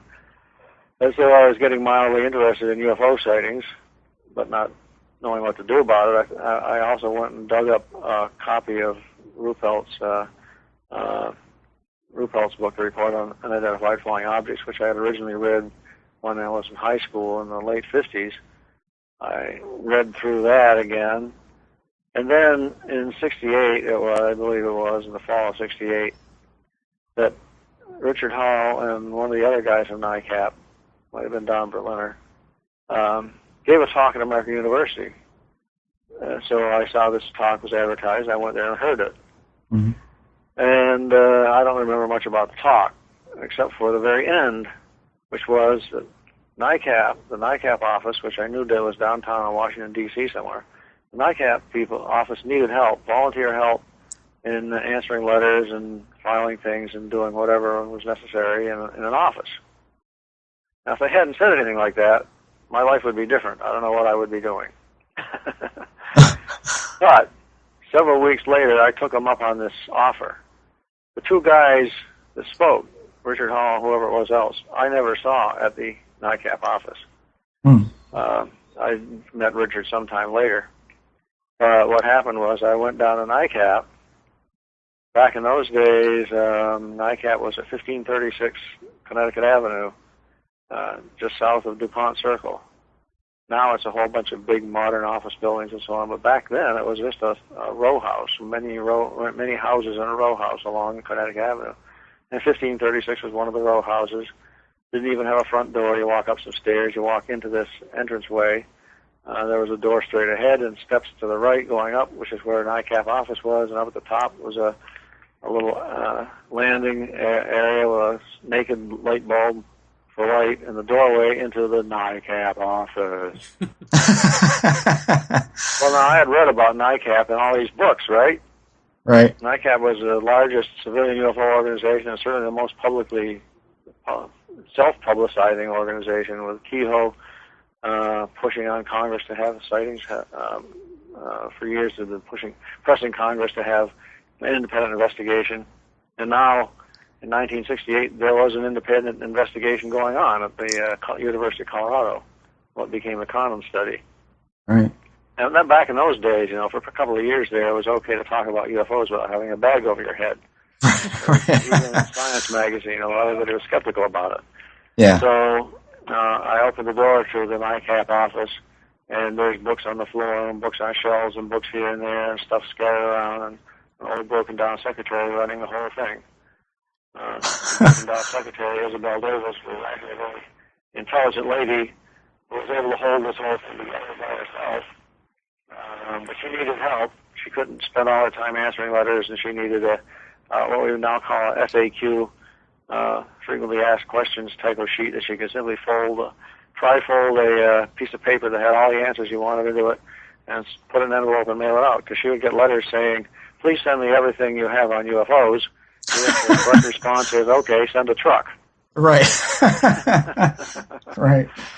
So, because I went there, I had access to the files. There, in another room from where she was sitting, was the desk of Major Kehoe, who was never there. He had been fired by that time by the Board of Control of NICAP for basically not being a good, his economics were poor. He didn't know how to manage anything or raise money well enough. So anyway, there were the files of NICAP, 10,000 sightings all filed away, and lots of other stuff too. And based on what I knew a little bit about UFOs, Isabel Davis asked me to write an FAQ sheet. I did. Several years later, when we were moving the whole NICAP filing system and the books and stuff, I came upon one of those sheets. I don't know if I still got it somewhere or not. Typed on a typewriter that uses miniature type so she could pack a lot of stuff on one page. The other thing that happened was, because I showed up in the NICAP office, I was invited to be in the local subcommittee of NICAP. NICAP had local subcommittees in various places around the United States. They were the people who actually did the investigations. So I was able to go on some investigations right there in the Washington, D.C. area. Actually, one of them was south of Washington, D.C., south of Frederick, near the laboratory where I ended up working for the last 10 years or so, oddly enough. And another case that took place way out in the Shenandoah Valley, I don't know, 60 or 70 miles west of the D.C. area. For these two cases in particular, and there were a few others, it was clearly not misidentifications, hoaxes, or delusions, or somebody's trying to make money or whatever. They were good, solid cases, and they're pretty weird. So that sort of got me hooked. Dick Hall and whoever was the other guy hadn't showed up in American University in '68. Quite likely I never would have become a UFO investigator. So it's all their fault then? It's all their fault. It really, I mean, I knew that Mr. Hall had been sick and all, but I don't know, he's one of those guys you just think he's always going to be around, you know, and it's like, I started thinking the other night, I first met you when I was 23 years old, and I'm 42. Well, I'm still here. Well, hang around. You know, it's like, you know, you just realize. I mentioned about Richard is with respect to the Fund for UFO Research. You know, NICAP shriveled and was basically out of the picture by 1980. MUFON was coming along. But Richard had long complained, and so had everybody else, that there's no money in UFOs. Mm-hmm. You can't write to the National Science Foundation and say, hey, I got a project I want to do on UFOs. If the project it looks like it's going to say something positive about UFOs, then there's no way you're going to get any money for it. Right. So the question was, how do we do something to get money into into UFOs and make it scientific? And we started batting this around at general meetings we would have, not fund meetings because they didn't exist yet, but the Fortean organization had monthly meetings and so on in the area. And I always thought that it was Dick Hall's idea, but he claimed it was my idea. That's what he told everybody. I don't know whose idea it was. But what occurred to me was that we could do something like the National Science Foundation, where the National Science Foundation, of course, is funded by Congress, so they got a huge amount of money. We would have to be funded by donations, but if we could collect donations together for specific projects, see, the idea was to start an organization which was project-oriented. Somebody would write a proposal to do some work. That proposal had to say what the work was, what value it was going to be, how much it was going to cost, how long it would take, and so on. A whole bunch of questions that you had to answer. And and then this would be evaluated by the members of the Fund for UFO Research, a 5-member executive committee in the D.C. area, and 10 members scattered throughout the country as the national board. And if you got 2/3 or whatever it was of positive votes, then it would be funded if we had the money. Wow. So this was not like any previous UFO organization. We were not publishing a newsletter. We would publish specific reports when they were finished, and that was it. Right. And we were fortunate that one of our members knew a lady who was, I guess, a millionaire living out in Los Angeles who basically told us, I'll give you $6,000 a year. Forever, or whatever. She did that for 2 years, and then she died. Oh, but that great. $12,000 gave us a start because we were able to pay for publicity and do a few little projects and advertise that we were raising money for other projects. And we actually raised a considerable amount of money. And in 1987, we put on the MUFON annual symposium in Washington, D.C. It was we called it the International MUFON Symposium because it was international. It was the first time anybody had tried inviting people. We had Australia, India, Brazil, Chile, England, Canada, a whole bunch of different countries represented. Japan was there. People from all over the place, and we managed to do this because of our donation. The way we were set up as a charity and accepting donations, we raised, $50,000 roughly to pull this off. That's fantastic. Yep, so anyway, that was, I always said it was Richard's idea. He said it was my idea. I'm happy to bounce it back to him. Yeah, absolutely. Well, Bruce, again, there's an hour and a half gone that we didn't have enough time again, so we're going to have you come back in a month or so to hit and tack one to the next one if you're up for it. Yeah, about Japan Airlines. There you go. That'll be the next one. But anyway, thanks for coming on and shooting it with us on the New Zealand case. I'm sure that you're going to get some letters sent your way and questions for that. And I mean, I think personally, I'd like to see the whole of that footage presented somewhere where you could see it beginning to end. That's a lot of film. Yeah. That's a lot of film. Yeah. Oh, I'm sure. And everybody's welcome to go to my website. And there are several articles on the New Zealand case, including one that's a comprehensive history of the sightings, a Word document that you can download and read. And then there are several files, which are one called the Squid Boat file, which describes the sighting just out of New Zealand, just out of Christchurch, that has been, quote, identified, unquote, as a squid boat. And then another file on the flashing light. These are on my website, www.brumac.8k.com. That's BRUMAC.8k.com. Brumac.8k.com. And go to that website. There's 100 megabytes worth of case analyses there. And we'll have that actually posted also on our front page, so you can link right and go right to Bruce's site for that. Mm-hmm. Bruce, thanks very much. We appreciate it. Thanks for inviting me. Great time.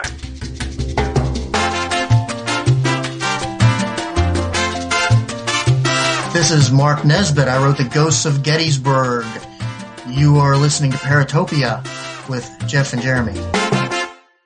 Hi, this is Bill Burns from UFO Magazine and UFO Hunters. You know, there are several ways that you can get UFO Magazine. Yeah, we know, Bill. We know. Just shut up. Just give us one way. Don't tell us you're psychic and, give it 8,000 phone numbers and take 15 minutes of our time when we just want to hear the show. Just tell us how we can get UFO Magazine in one way.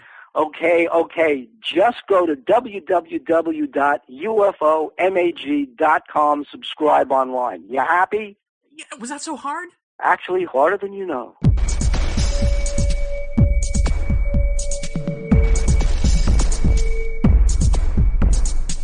Eerie Radio, the endeavor for esoteric research and investigation into the enigmatic.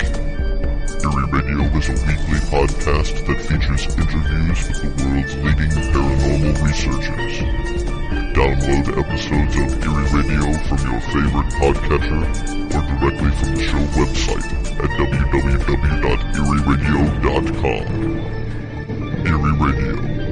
Listen, learn, laugh.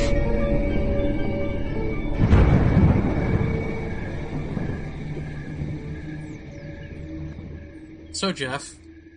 Yes. I thought it was pretty smooth the way you asked Dr. Maccabee not to die.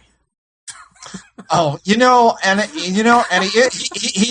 interrupted me before I got a chance to say we're all getting older, and what I was getting at there. Shut the fuck up. But nobody more so than Bruce Maccabee. Is that what I was getting into right there was that you never realize until somebody like Dick Hall passes away. You never realize, that how much time you've actually been in there. It doesn't feel like it's been that long for me. But, like I said, I met Maccabee when I was 23 years old. And now I'm 42. We got to turn the cameras off while I do this because let's just start this whole thing over. No. We're starting this over. We're starting this over.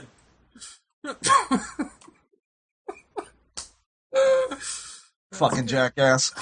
All right, come on. Start it over. 3, 2, 1. So there you have it, Jeremy. The definitive words of Dr. Bruce Maccabee on the New Zealand case. And that's some deep stuff. What is wrong with you tonight? I'm looking at you on the camera. I'm sorry. And you're just, what are you, drunk? I mean, what's going on? Not to laugh. Sorry. What are you laughing about? I don't know. I'm a goofy guy. I just laugh at shit. Jesus Christ. We couldn't do a serious show. Yes, we could. Yeah, everybody says, oh, the comedy, boo freaking who? The comedy, the joking. This is a serious subject. Let's be serious. We couldn't do a serious show with you around. Sorry. And certainly not with webcams going at the same time we're discussing, so it seems like you're right outside the window from me. All right. I'll try to keep it to a minimum. Get it together, Vaeni. Get it together. So, did you learn anything? You know what it is? I have the giggles. Is that what it is? I don't know. No, it's like it's not going to let me stop. Okay, then I'll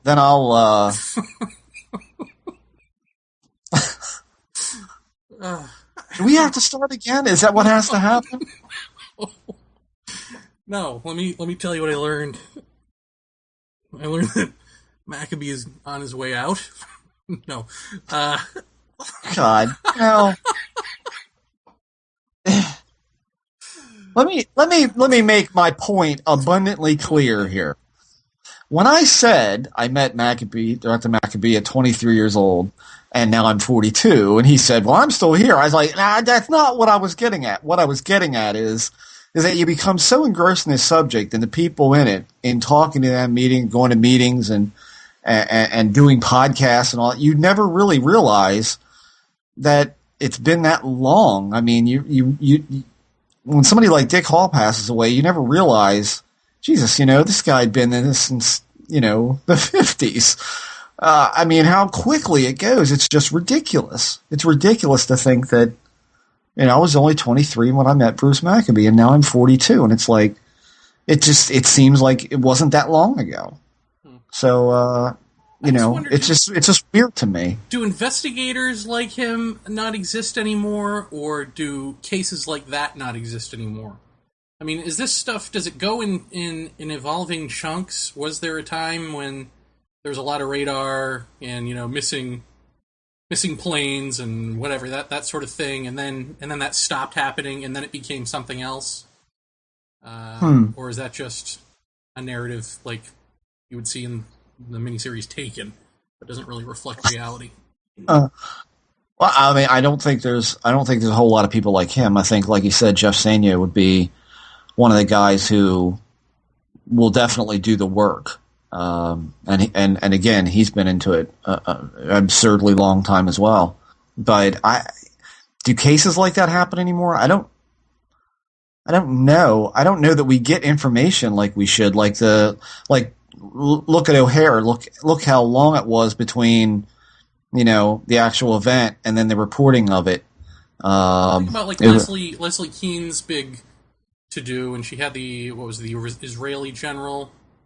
Right. But what year was that from? Wasn't that from back then? That wasn't.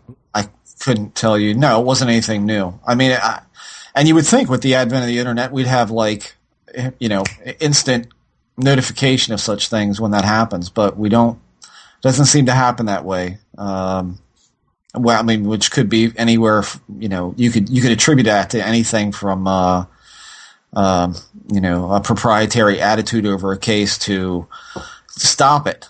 Just stop it, would you? You talking to me? I didn't even do anything that time. You're sitting there with this smug smile on your face. That's my smile. Well, stop it. God damn it. I didn't even mean to do anything that time. Are you all right tonight? I mean, is everything okay? Yes, I'm fine. I mean, you would think with the internet that we would get this information instantly, but we don't.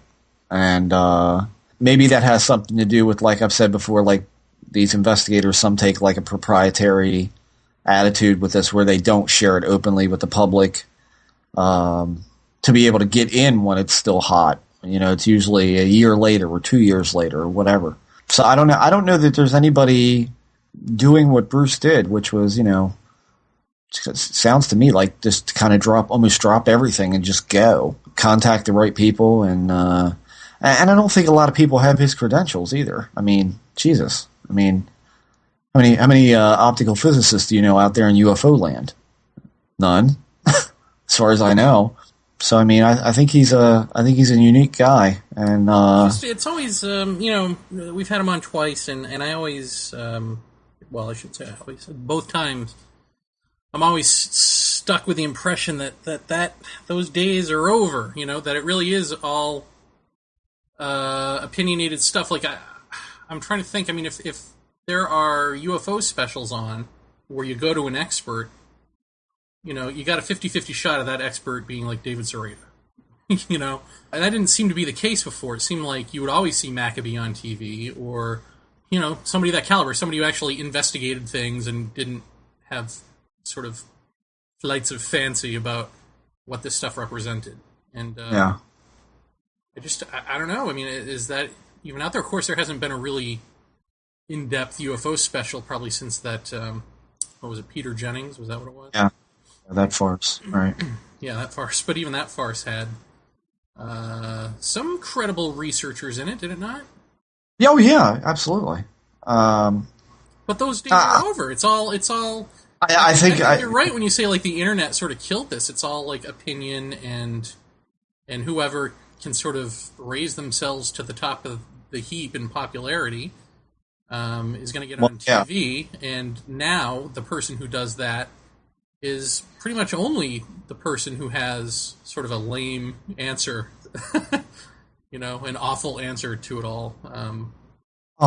I think Dr. Maccabee's always been pretty careful in how he evaluates a case, and that shit takes time, man. You don't just turn around and level some kind of answer, 2 weeks after something happens. And unfortunately, I think, we're in this age of instant gratification where everybody wants an answer now, or, if it's a week long into an investigation, they want to know, well, where are you at with this? What's going on? Back before the internet, I think Dr. Maccabee had plenty of time to sit down and critically evaluate what he was doing, write up the paper, cover all his bases, and then publish it. And nobody really batted an eye for that kind of stuff. Nowadays, it's like you're under the gun the minute you get involved. So, I know from experience that, when I jumped into O'Hare, it was a little over 48 hours straight where I'm just, we're gathering all of these pictures off the net that were, the majority of them were hoaxes, and, not only trying to evaluate the single reasonably credible picture we did have, but then to go back and try and find backplates for the hoaxes that were just all of a sudden just proliferating everywhere on the internet and coming to above top secret. So, that kind of, I hate working like that because you don't sleep, and everybody's breathing down your neck for, what is it? What do you think? What do you think? And, I think you're right. I think those days are pretty much over where you could take your time and travel to, whatever town to visit whatever witnesses to whatever case. And I don't know. I think those days are largely over unless you're willing to spend a whole lot of money. Independently wealthy people, I suppose, can jump on a plane and fly to O'Hare lickety-split and probably catch somebody there. But the good sort of part of that is that things have sort of denigrated for the skeptics too, where now you see a skeptic on TV and, there's also a good 50-50 shot that it'll be, the laughable dude with the bad toupee who's on Larry King. What's his name? You know who I'm talking about? Is it Oberg? Who is it? No, James Oberg is the guy who usually talks about the NASA footage. You're talking about Magaha. MacGyver. Which I just I can't help but laugh when he puts on his smug smile and his head kind of does this. Kind of wobbles back and forth because he's so sure of himself.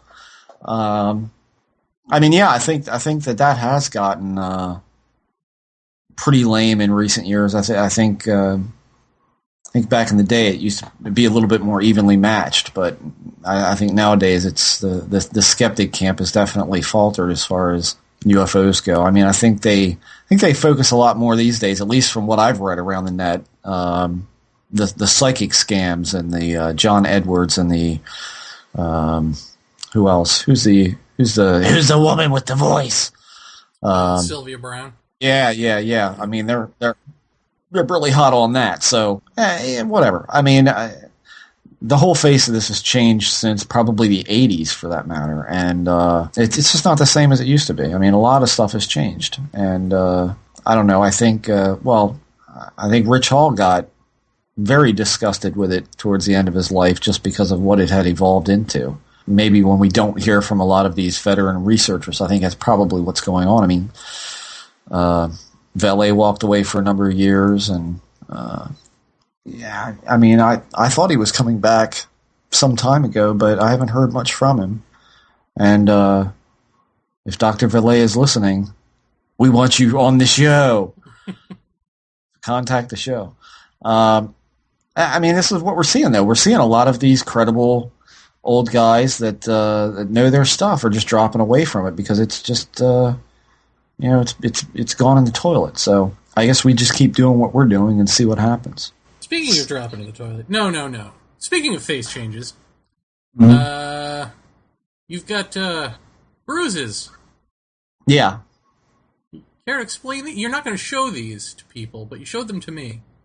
And they're pretty striking. You have bruises on either side of your head by the temple, and you just woke up with these this morning. Yep. I don't know. Do they hurt? No.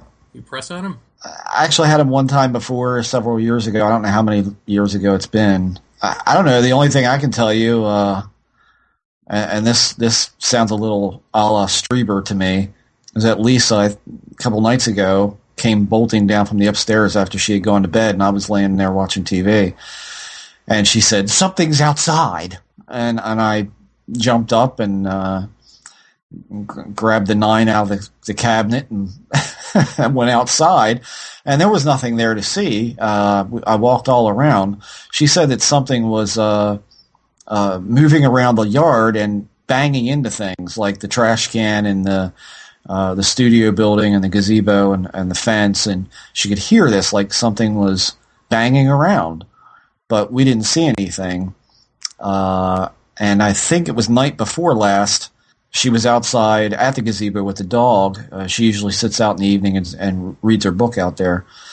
She came in with the dog, again, just about white as a sheet, and she said, "Something growled at me out there." And, I mean, just for everybody's sake of argument here, we live in suburbia, and none of our neighbors have dogs. Could be a raccoon, could be a groundhog, which I have seen out there. But I do have a beagle, and the beagle is an avid hunter. And I would think that if there was a growling going on outside, that the dog would immediately know where it was coming from and eat what was ever was growling. And you've seen her; she's a pretty sharp dog. So I don't know what to make of that. As far as anything really weird going on, I mean, I could explain that as animal disturbances, but as far as anything really weird going on, I got nothing. I mean, I don't, I haven't, remember early on when I first moved in here, I heard that humming, that undulating hum, for a couple of nights. I haven't even heard that. And I'm going to bed earlier. I'm not staying up until 3 and 4 in the morning anymore, but, I got no tale to tell. There's nothing. I've had some really bizarre dreams lately.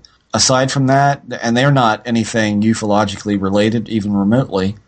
They're just bizarre and disjointed. So I got nothing for you there. So I don't know. I just woke up and there they were. They'll probably be gone tomorrow. Last time I got them, they went away really quick. And they're not actually on the temples. They're on the bone right there, like like where my brow bone comes around. That's where they are. So, I don't know. It's not like I closed my head in a car door or shut it in the refrigerator, so I don't know. Been a while since I've had anything like that. How about you? Any weirdness to report? I understand you saw a black oval slide down your bathroom wall. Yeah, well, it was not down my bathroom wall. I have my living room opens into this small hallway, and right there is the bathroom. So sitting in my easy chair, I see a black oval kind of large, like the size of a squirrel, come down from.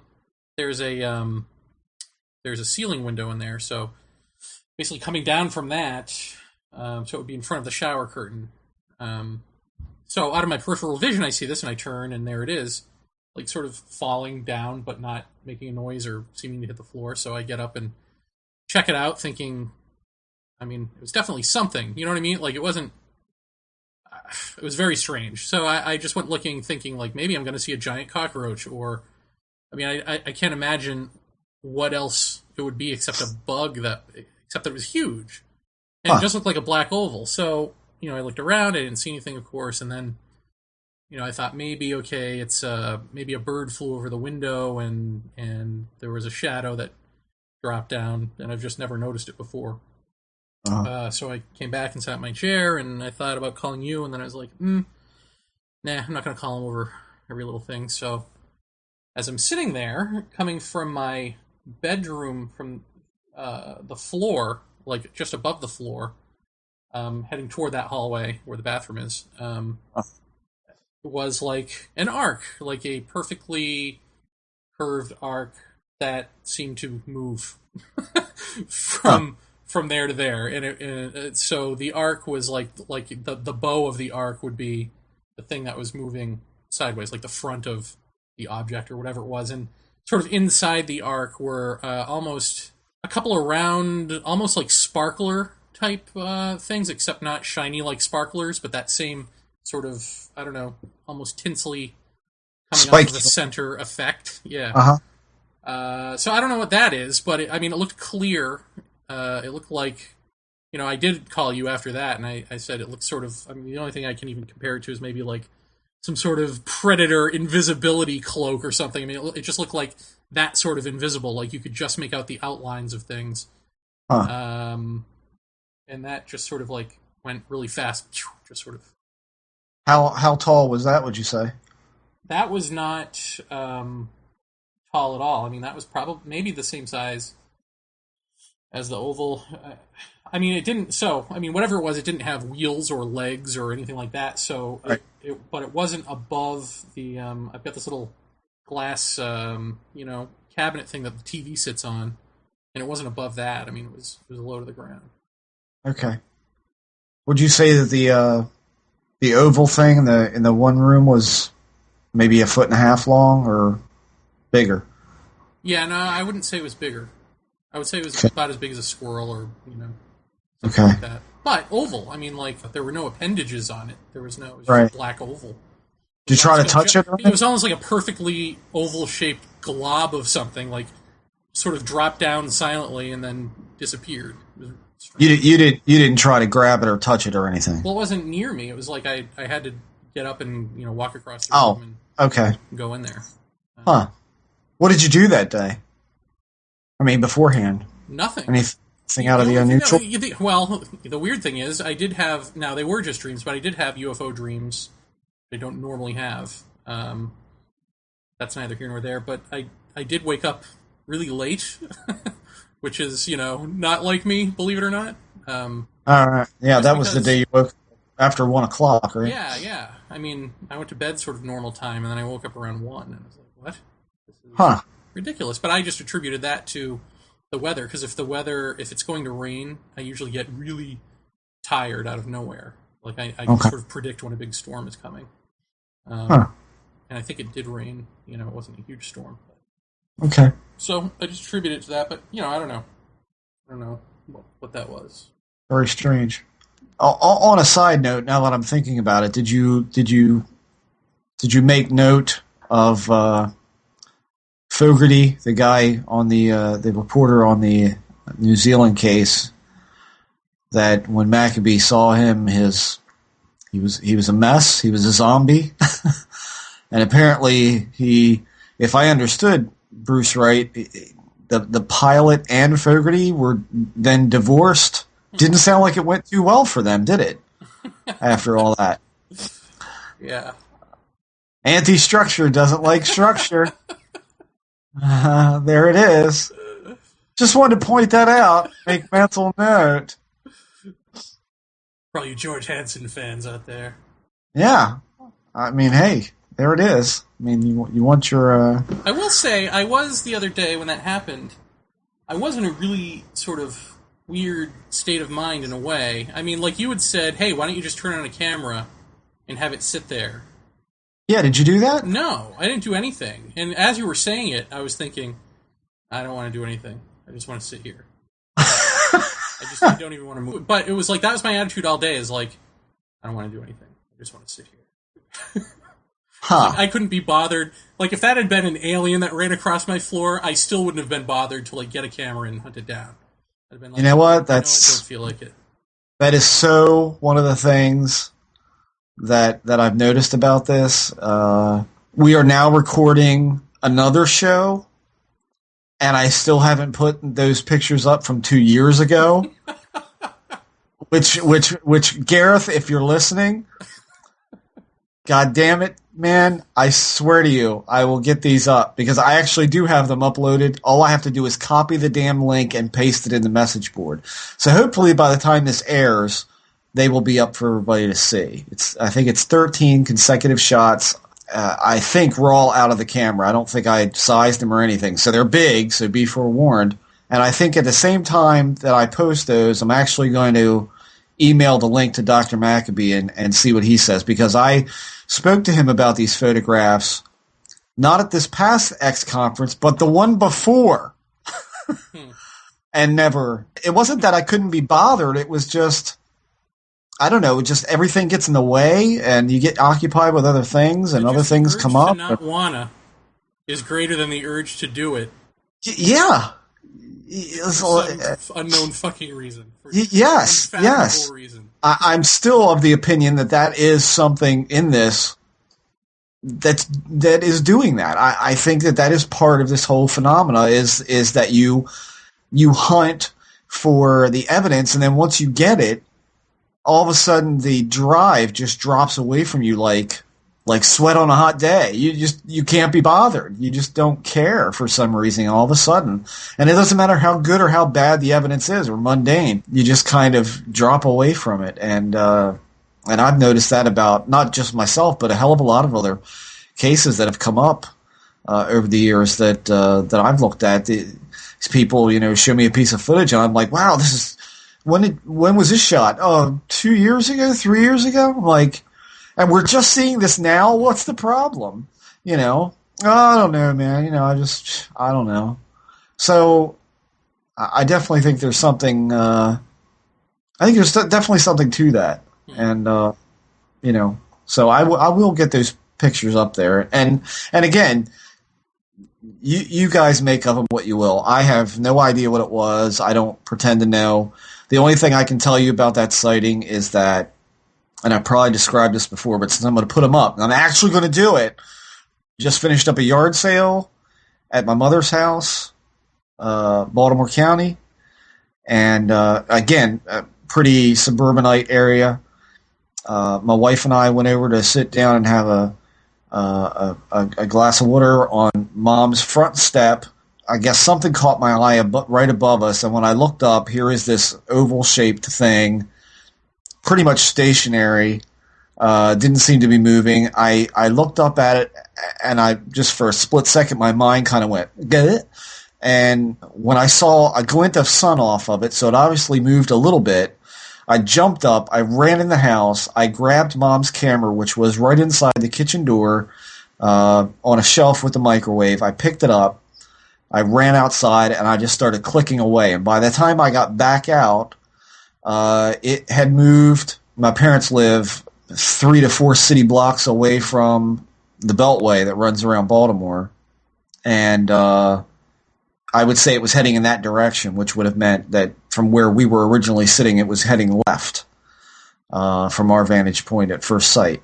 And I just shot until it was a pinpoint of dot. I'd say it was moving fairly slowly to about the point where it got over top of the neighbor's house or maybe across the street, just barely. And then it seemed to rock backwards a little bit and then forward. And that's when it really started to pick up speed, and it was just, like I said, every time the camera would charge, I'd pull the shutter and try and center it as best I could. It's definitely round. Definitely like sort of pancake-ish. And that's all I know to say about it. So you guys have a look at it, blow it up, do whatever you want. Just throwing it out there. I'm posting a link to all of them. It's a folder on MediaFire, so you can download all of them. And make note that the date that is stamped on the bottom corner of the pictures is not correct, because I never set the time on Mom's camera, or the date rather, when she got it, like she bugged me to do. I'd have to go back in my emails and figure out what the exact date is, but I can surely post that with the pictures. But just make note that the date is not correct. And that's it. Speaking of dates, Jeff, next Tuesday, you and I have a date with MabusIncarnate.com. That's right.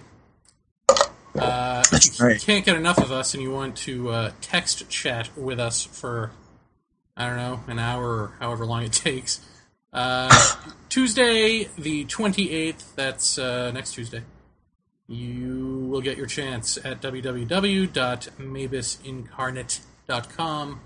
Jeff and I will be taking your questions live at 9 p.m. Eastern Time, baby. So come on down! Yeah, that's all I got. Okay. Well, thanks again to Dr. Bruce Maccabee. Always a pleasure to talk to Dr. Bruce. And thanks to everybody for listening this week. I guess we're done, right? Yeah, that's it. Is that it? You've seen weird shit in your apartment, and I got bruises on my skull. Good night, everybody.